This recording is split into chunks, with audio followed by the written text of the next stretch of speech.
Good evening, vinyl community. Hi, hope everyone is keeping well, not being blown away by this crazy weather system that we've got in the UK at the moment. Yeah, it was kind of weird. Everything kind of just went apocalyptic on Friday, and then we had a bit of a lull yesterday when I was out and about buying a few records.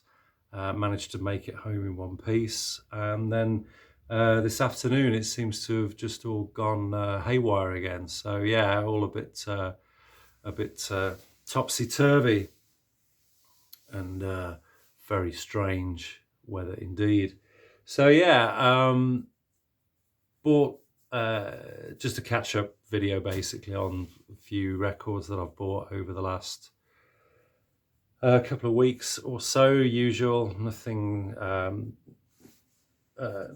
really surprising there. But yeah, so obviously my situation with my hi-fi still hasn't changed, sadly. I kind of have spoken to a few people in the industry, and also one or two shops as well, making inquiries, and I've come to the conclusion that I need to, because basically I'd already decided pretty much what I was going to buy.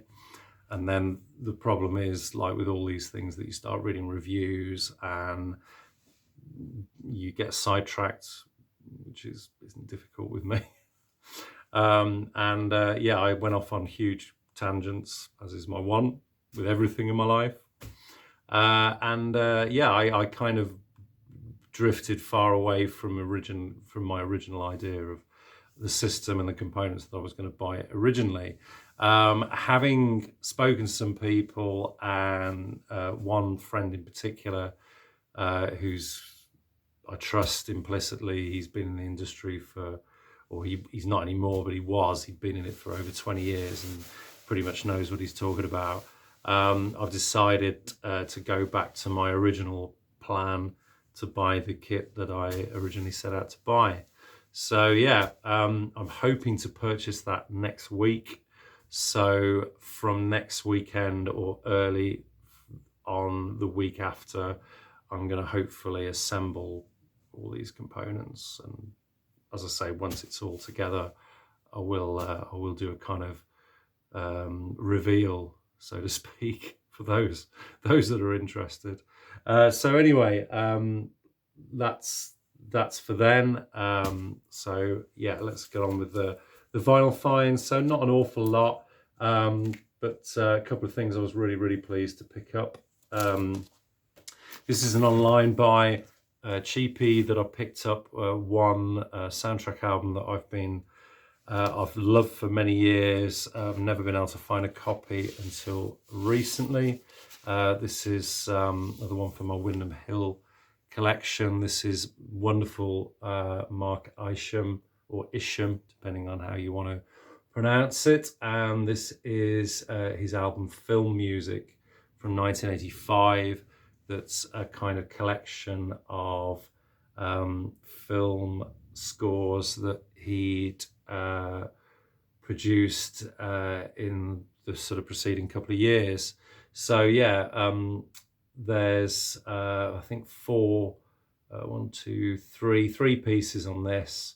The side two, which is entire side, which is Never Cry Wolf.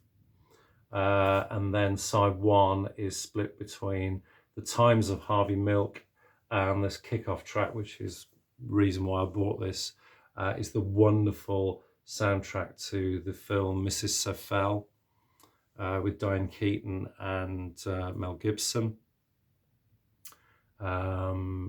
Yeah, about the warden's wife who falls in love with a convict. For those who haven't seen the movie, I saw it a long time ago.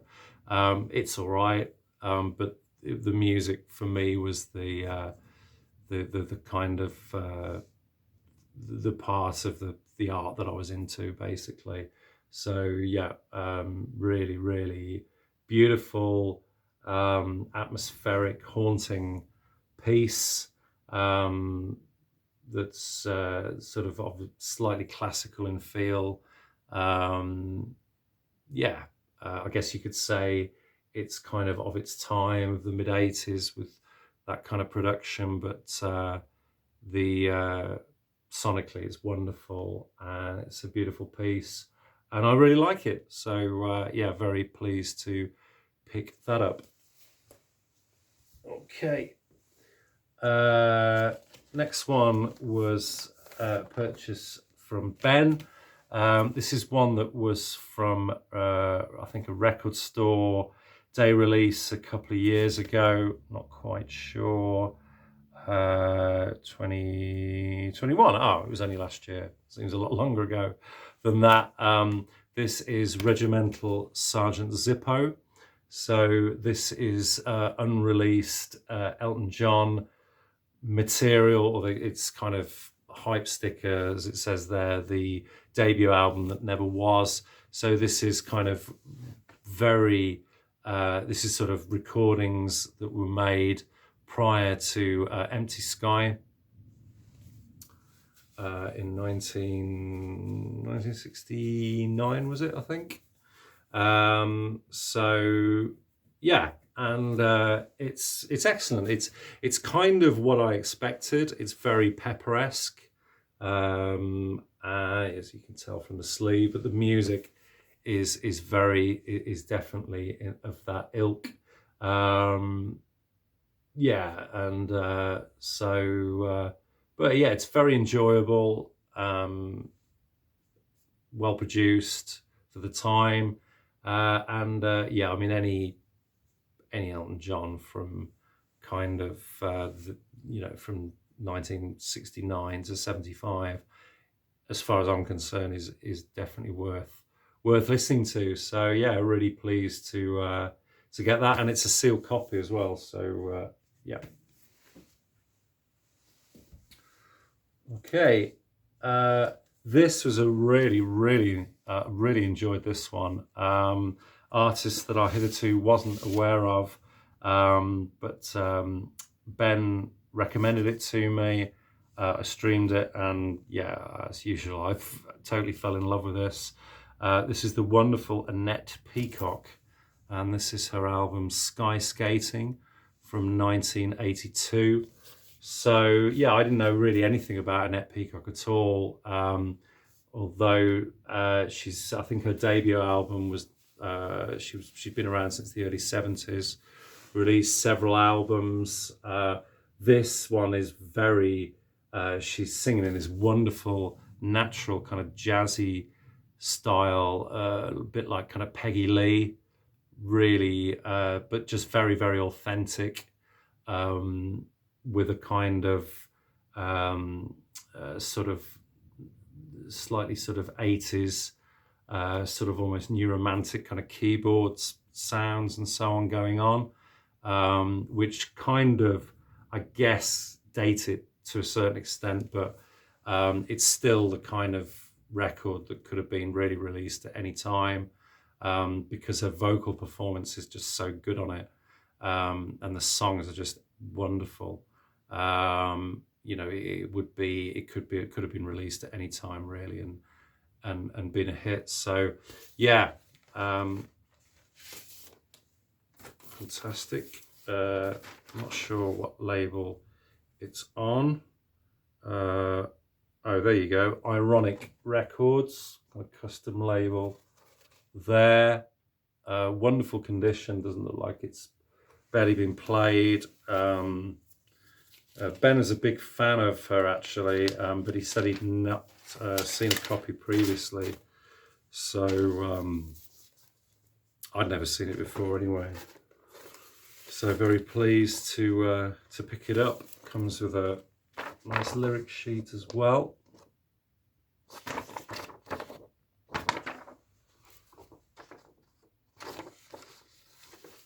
So yeah, that's Annette Peacock and Sky Skating.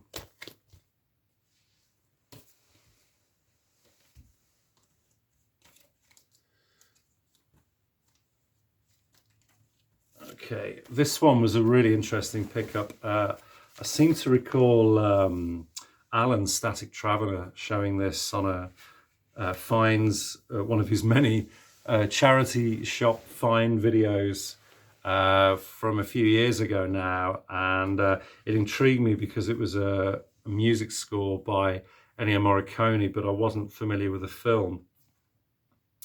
Yeah, it's the Red Tent. Okay, so this is I'm not sure when it was released, actually. Looking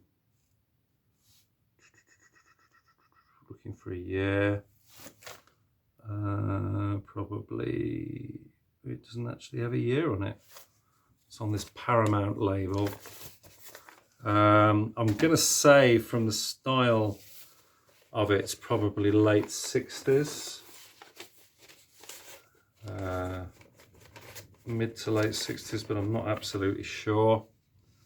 I think it's an American, it's like a tip-on jacket. It's got a kind of deletion cut in the corner there. So kind of heavy stock sleeves. So yeah, I'd say it's a US issue. Got Sean Connery in it, Hardy Kruger. Yeah, so I don't really know an awful lot about the film really at all. Other than it looks like a kind of disaster movie. But I seem to remember Alan saying that it's remarkable for not so much the first side, but the second side. Very much in terms of the sound of kind of being in a kind of tundra environment with kind of the wind howling around and so on. And he said it was kind of remarkable from that point of view. And this was pretty cheap, so I was happy to pick it up, and yeah, I look forward to giving it a listen. So that's the Red Tent soundtrack by Ennio Morricone. Okay, and the last one I was really delighted to get. Paid a little bit of money for it, but you know, particularly as I'm trying to pull my reins in, as it were, with trying to save up and you know, budget for this hi-fi extravaganza, which I'm hoping to embark on in the next couple of weeks. So, but yeah, when these records come along, you've got to kind of pick them up. So, okay, so he actually sent me a picture of this. Okay, so this is Roy Harper's 1984 album, Born in Captivity, yada yada yada. But the difference is that this is the original pressing. So this is one of the original 830 copies only that were made from 1984 that Roy put out just to kind of friends and sort of super fans, I guess, on a private label, with the intention of never really being put out for a sort of official release, because it was the demo versions of his album Work of Heart that had come out a couple of years earlier. But of course, with all these cult artists, you know, the kind of the hunger for it, and you know, it kind of gathers momentum in terms of people who want to listen to it, and so he was put under pressure to release it, and so obviously it was this was the official release that came out on Awareness Records. You see, with a different rear sleeve, where he's obviously explaining about the limited edition copy and him feeling compelled to get it repressed. But yeah, really nice, nice little hand. I mean, it's a facsimile, but it's a sort of nice little handwritten note there from Roy, explaining about it's the acoustic version of Work of Heart, and obviously a limited edition. Interesting that it, for such a limited edition, that it's not actually numbered on the sleeve. It's not actually numbered either on the on the actual record itself either. So there you go. Nice piece to have, and yeah, the collector in me couldn't turn that one down. So that's it. Okay, guys. So yeah, just a quick, fairly quick one. Yeah, it just remains for me to say, hope you're all doing well. Hope that those in the UK anyway, storms haven't affected you too badly. Hope you've all kept really safe. It's nice to be sort of unusual to be saying to be keeping safe from something other than COVID for once. But there you go. So yeah, and obviously just a final shout out to Rob Walker. Rob, yeah, hope you're keeping well. I noticed you've yeah, sort of made a few comments on some videos, so hoping you're making a speedy recovery, and yeah, it'd be great to see you making videos again, hopefully fairly soon. All right, guys, take care of yourselves, and we'll speak again soon. Cheers, have a good week. Bye-bye.